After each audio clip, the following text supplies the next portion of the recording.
essanyu ly'omwana mu maka kya muwendo nnyo eri buli muzadde era omwana omulamu lyerimu ku ssanyu ly'abazadde. Wabula kino si bwe kiri eri Nnaluwooza Adija ow'emyaka 29 ng'ono omutuuze wa ku Mwenda Bulaga ekisangibwa ku luguudo lw'Emitiyana okuva abasawo lwe bamutegeeza nti mutabani we Jjunju Alvin ye gwe yeeyitira omusika nti yali alina ekizimba ku bwongo. Entuuka kwoyo dokita w'obwongo bamuyita Dr. Olga yamukolako. Dr. Olga n'amukebera n'angamba omwana alina ekizimba ku bwongo. Ekizimba ekyo ku bwongo ne bangamba kikyasobola okulongoosebwa kuba akyali muto. Singa afuna okulongoosebwa mu budde nga tanaweza myaka 3 tujja kuba tusobola omulongooseza e Uganda.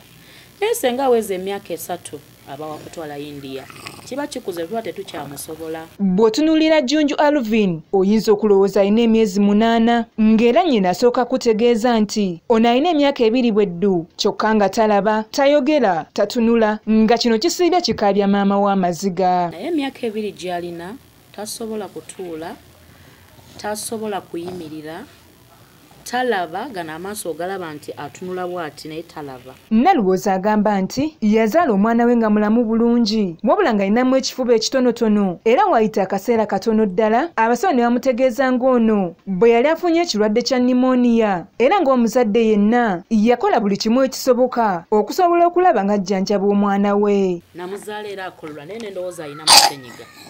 Ne ntandika okubanga mujjanjaba mpolampola ekifuba kati paka lwe namutwala mu X-ray ne bangamba alina nimoniya. Mu kujjanjaba nimoniya omwana we yatandika okwesika nga yakaweza emyezi 2 gyokka ekyamuwaliriza okumutwala mu basawo ab'ekinnansi nanti abasinga baali bamugamba nti ono yandiba ng'alina yaabwe. Maaso gano nga gatunuza waggulu bw'ati ng'alinga alina kyalaba bwe yeesika. Ekintu kino buli lwe yeesikanga bw'ati ng'emikono gino n'amagulu abikola bw'ati kati bye byamuleetera okubanga asobola okuba ng'alebera bw'ati zino engalo tezirina kye zisobola kukwata, anywera ku nnywanto, amagulu tegasobola kuyimira naye nga nakizuula luvannyuma lwa kuweza myezi 2. Oluvannyuma lw'okulaba nga mutabani we tatereera yawalirizibwa okumutwala mu ddwaliro ekkulu e Mulago ng'eno abasawo gye baakamutemera ng'ono bw'alina ekizimba ku bwongo. Bwe bagamba nti omwana alina ekizimba ku bwongo nakaaba nawunga nentuka ekiseera nga sikyategeera na kutegeera n'ekyawa nga mbeerawo n'okunaaba ne sinaaba.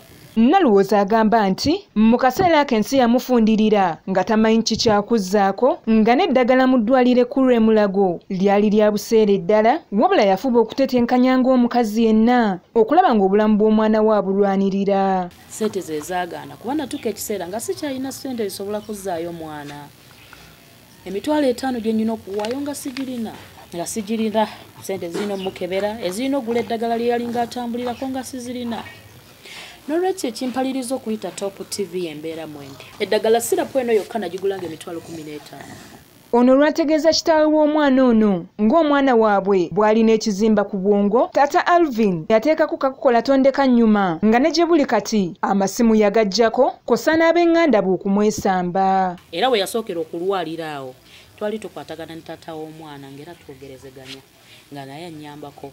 Naye bwe yawulira nti omwana alina ekizimba ku mutwe ku bwongo essimu yagijjako naguno guliko saddamu kuwuliza taata wa mwana.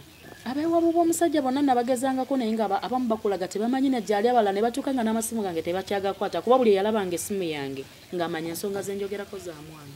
Ng'ebizibu ebitamanya nnyumba mbi Nnaluwooza wakati mu kutetenkanya okusobola okulaba ng'afuna ssente ezijjanjaba omwana we omuggalo ogwasooka bwe gwajjira n'abeera nga takyasobola kuzza mwana we mu ddwaliro okusobola okufuna obujjanjabi. Ono yali mukyala mukozi era ng'atunda byakunywa nga tannazaala mwana ono kyokka olw'embeera y'omwana ono gy'alimu yatuuka n'okutunda ebintu byonna bye yali alina okusobola okufuna obujjanjabi n'asalawo okwoza engoye z'abantu ku kyalo wabula nga kati wetwogerera abantu be yali ayolereza engoye baliwako olw'embeera y'omuggalo eyasibwawo omukulembeze w'eggwanga okusobola okwetangira ekirwadde kya COVID-19. Bwe nazaalira omwana ono nali nkola nalina fridge nga nkamula byakunywa ne ntuuka ne fridge ne ngitunda era fridge yemu ku byajjanjaba omwana ono. Ono agamba nti abasawo mu ddwaliro ekkulu e Mulago bamusaba obukadde 5 okusobola okulongoosa omwana we kyokka nga tamanyi wa waakubujja kubanga n'ennyumba mwasula landlord amubanja emyezi 4 nga yabawadde ssabbiiti 2 zokka okubeera nga bafulumya ennyumba ye. Naye era wentuukiddwa okuyita Top TV nga nsaba buli muzira kisa yenna alaba Top TV asobola okunyamba mu mbeera yonna kubanga ekyamazima nti wensula bangobawo babanja emyezi 4 omwana n'ekyokulya ekyamazima kyakugezaako bugeza kubanga ngenda bugenzi n'enjoleza abantu engoye. Wakati mu maziga amangi Nalwoza asabye buli muzira kisa yenna gy'ali okumudduukirira okusobola okuyita mu kaseera akazibu kaalimu.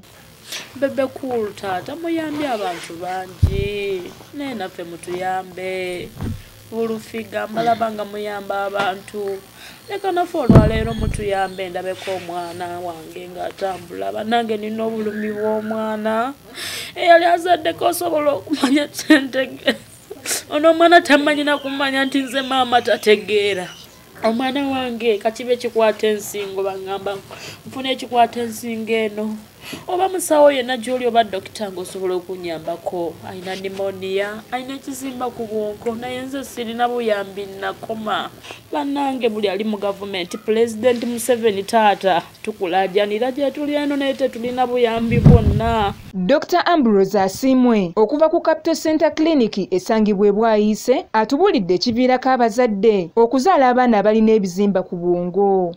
Research eraga nti okubeera ne stress nyingi katugambe maama oli lubuto kyongeza emikisa okuzaala omwana ng'ayinaki ekizimba ku bwongo. Tetugambye nti stress ereeta ekizimba. Ono alina amagezi gawadde abazadde bonna abalina abaana ab'ekikula nga kino nga wano wasabidde ne bazadde ba Jjunju okumumutwalira mu ddwaliro lye asobole okumwekebejja ku bwereere. Kati omwana ali mu mbeera eyo nganze omusawo andyagadde abazadde bamuleete mu ddwaliro.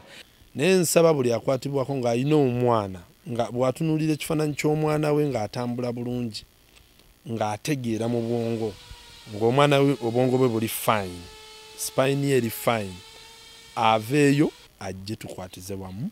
Ekyamazima baamundeetera wano nga yeebaka bwebasi throughout morning to evening ng'abeera yeebasi naye kati atuula kati mbadde lwakuba ya covid mbadde naakumulwanako ayimirire. Lilian Rebecca Bayana, Matt of Livingstone, Top TV.